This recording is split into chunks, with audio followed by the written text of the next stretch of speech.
What's good, guys? It's Rey-Jay back with another video, and in this one I want to talk about what's going on with the overall market, break down initial jobless claims that just came out, and talk about how the technicals are looking for Tesla, SPY, Nvidia, the QQQ, and many tickers out there. Before breaking anything down all this information, before I get into any more details, let me just mention a couple of things. I'm firstly not a financial planner, so make sure you take none of this as financial advice. And also, if you guys can, please smash the like button if you want to see more videos like this. It not only benefits me, it benefits the entire community as a whole.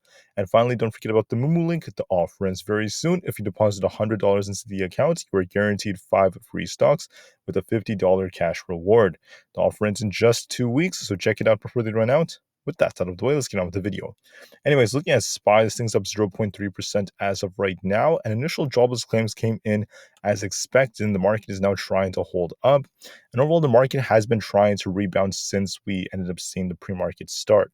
So right here, initial jobless claims were at 239,000, very close to consensus and forecast, quite decent so far. And besides that, everything else has been very close to expectations. Now, there's no other major piece of data that's coming out from here on out between now and going into next week. And then on top of this, we're just going to be watching to see what happens with our overall current target rate hike. Are we going to see the market start pricing in another rate hike, or is the market just going to chill out from here and just continue to try to rebound a bit? So we're going to be watching resistance very, very carefully. Now, as far as earnings go, we just had Walmart announce its earnings, and we also had just a couple of others like Dole and etc. And things are actually not looking too bad for Walmart, and that's a little surprising to some people after how Target and the others were doing. So the news is out right here. We had a very rocky month so far, right? The market has been all over the place. Crazy things have been happening. Then we also saw the Fed announce some very, very interesting things, but this was nothing new. We knew that the Fed was likely going to be hawkish and they were going to tell us about another rate hike on the table. But the market still saw that because more Fed officials were anticipating the same thing than what it probably anticipated, which is completely fine, but it's nothing too insane or out of the water. But then, like I was saying before, Walmart's earnings ended up being quite decent. They actually raised their full year forecast, which is not bad for them. And overall, it wasn't really bad so far. This is very, very different from Target, which actually cut its 1 year forecast. So that's very, very interesting to witness, and that's very good for them. So let's hope, that this good piece of news helps the market, at least to some degree.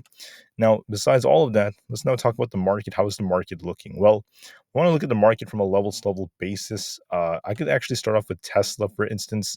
So if you look at Tesla, it's been in this channel for the last couple of days, fighting resistance from right about here. And if you look at Tesla, it actually gapped up a little bit and is trying to rebalance. We're going to be watching this resistance at this 230 area. All right, so that's going to be a tight resistance. We have both the channel and also the previous, support becoming resistance at this 230 area. We're going to be watching this on Tesla. Can it break this or not? If it breaks this, then 235 is on the table. I'm sorry, 233 and then 235 are going to be on the table if it gets above 230 and holds that.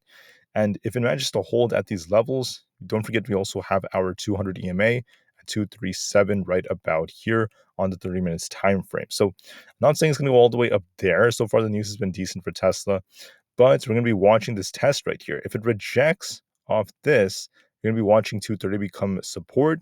If it rejects off 230, right, then we're going to come back down to 225. We also have this unfilled gap down at 223.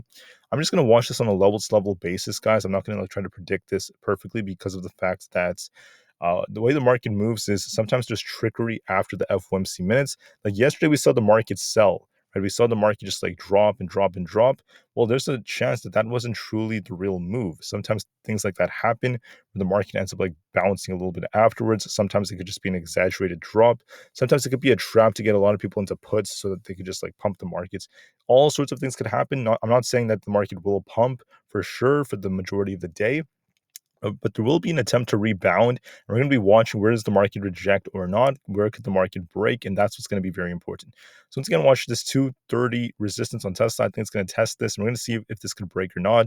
If it does, 233 and 235 are possibilities. And then if it rejects, the previous support zones are all going to be tested. On SPY, let's pull up SPY real quick. SPY also looks very, very interesting in my opinion. It's actually getting a nice pump so far. We have this channel of resistance right about here. So if you look at the chart, I actually redrew our resistance line right here. We're actually sitting at resistance right now at 441 as we've been on this big downtrend. But the question is, can the SPY try to continue to rebound? There's a possibility of that. Now, if we break this resistance going into the open, we're going to be watching 442. If that breaks, we're going to be watching the next resistance around 443 points in the very, very low 443s. And if that breaks, 444 is going to be the next major resistance, this orange trend line right here, 444 to 444.15. If it gets above that, we have our 200 EMA at 445 flat. So those are going to be some important levels. But first, we have to see if we could break out of this trend line or not. If we reject from here, then obviously we have like 440. Then we have the lower level there. I'm going to watch to see if the market could hold above 440. That's going to be a very important test for today. There's a good chance it's going to try to make its way up to 442. The current trend is quite strong. It's still holding up nicely. And then once again, 444, 443, then 444 are all on the table after that. 444 is going to be the major resistance to watch for. So it is looking more bullish so far. But just to be safe, we'll see where it rejects, if it does get a big rejection or not. And then we're going to be watching this on a level basis. Right? That is the most safe way to play this for now. For the triple Q, the same thing is essentially going on. The triple Q actually looks like it has a little bit more room for upside. You're going to be watching 365 as resistance. If that breaks, you're going to be watching this resistance line right here in the very high 365s. If that could break, if you get above this, then it does have the potential to make its way back up to 367. That is a possibility, but we have to break this resistance right here around this 365 area. 365 to 365.7 to be more exact. If it breaks down, there's 363.5, and then we have this unfilled gap at 362.5, not to mention support at 3, very close to the 361 area below that. What does it look like? It looks like it's going to try to push up and retest 365, and we're going to be watching this test right here between 365 and 365.7. There's a possibility that there are bases here and trade sideways, or it could try to break above this and start pushing. So we're going to be watching these levels very carefully. I also have Nvidia right over here. This is going to be the last one I talk about on TradingView before I talk about the other charts. One thing I just want to mention is that when you zoom out, Nvidia could be flagging in a way, right? This could be a nice formation. But for now, we're going to be watching this range on Nvidia. So it is trying to push up in the pre-market as well. We're going to be watching to see if it could actually get closer to about 442. That's going to be our next target, very close to this 442 area. And then we're going to be watching this range because there are instances where it kind of breaks above it and comes right back down. So if it gets above 442, it could even get a retouch of about 446 before it comes down. But overall, it's still in this channel. So there's a good chance it might just continue to trade here for a little bit longer before we get some kind of breakout. But it does look to me like we might get a breakout to the upside approaching its earnings. But it's just a matter of time. We're going to be watching to see if we could get out of this channel, if we could hold above it or even close above it. If it does so, that's going to be a very bullish signal. But anyways, now let's talk about some other tickers just to be very, very frank.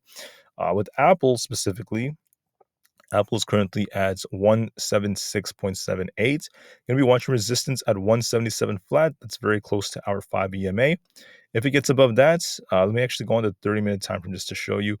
If it gets above that, you're going to be watching 177 first. Then we have 177.5, a little bit above that. There's 178. If we manage to hold above 178, there is potential for this thing to push up to the 200 EMA at 178.93. So those are some resistance levels. If it ends up breaking down, you have 175.76.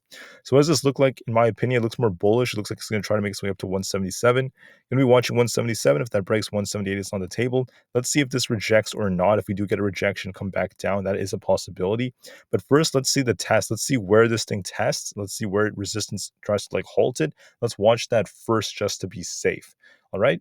So watch 177.19. If that breaks, 178.37 is a possibility. We'll see if that breaks or not. If we get a big rejection, the market could sink a lot lower. But I just want to be as unbiased as possible. We have to watch for that break of confirmation. On the VIX, this thing is continuing to hold up. We're going to be watching to see if the VIX can break 17 or not. If it manages to break and keeps going, then that could be, once again, because of the market sinking. If it rejects, then everything could change. So we're just going to be watching that very carefully. The dollar is actually down a little bit. The dollar is getting very close to our 200 EMA at 103. Going to be watching to see if it bounces off here or if it continues to sink. If it continues to sink, that could be bullish for the markets. Just going to be watching that all very carefully. For Meta, For Meta stock, you're going to be watching to see if Meta could get above 297 right here.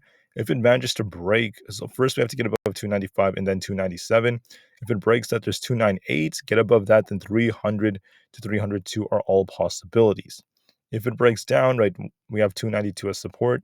It looks to me like it's going to try to test 297 at the very least to 298. If it breaks that, 300 plus becomes a real possibility. But here's the thing.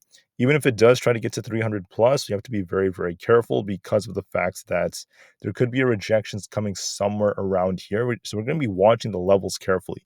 Do we reject off 298 or 300 or 302, or does the market try to hold up for now? We're just going to be watching to see how it reacts to resistance. For now, it looks like a bounce is coming. So please be prepared for that by the time we open. And then we'll see what happens after that. Same thing with Amazon. It's going to try to bounce. It was looking relatively weak, but it's going to try to bounce and hit 137. This was previous support becoming resistance. 137 looks like it might be tested on Amazon.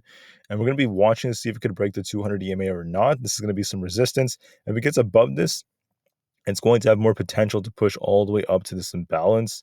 139 is a possibility if it breaks above 137.6. If it rejects off this 200 EMA, then we might see Amazon come back down into like the 135s. So we're going to be watching the levels very carefully. Coinbase is already kind of down so far. We're going to be watching to see if this could curl and make its way back up to about 79.28. If it breaks that, then 80 is a possibility, but it's looking relatively weak compared to the market. And like I said before, we're just going to be watching all these different levels. So please remain calm, cool, and collected. Know that initial jobless claims came out as expected, and the market's making an attempt to rebound. So watch resistance, see if we break or not, and then be as patient as possible in a market like this. All right, so I hope this was helpful. Remain calm, cool, and collected, guys. Be very careful. Watch the level on a level. Watch the market on a level basis. And I'll see you guys in the next one. Thank you and peace out.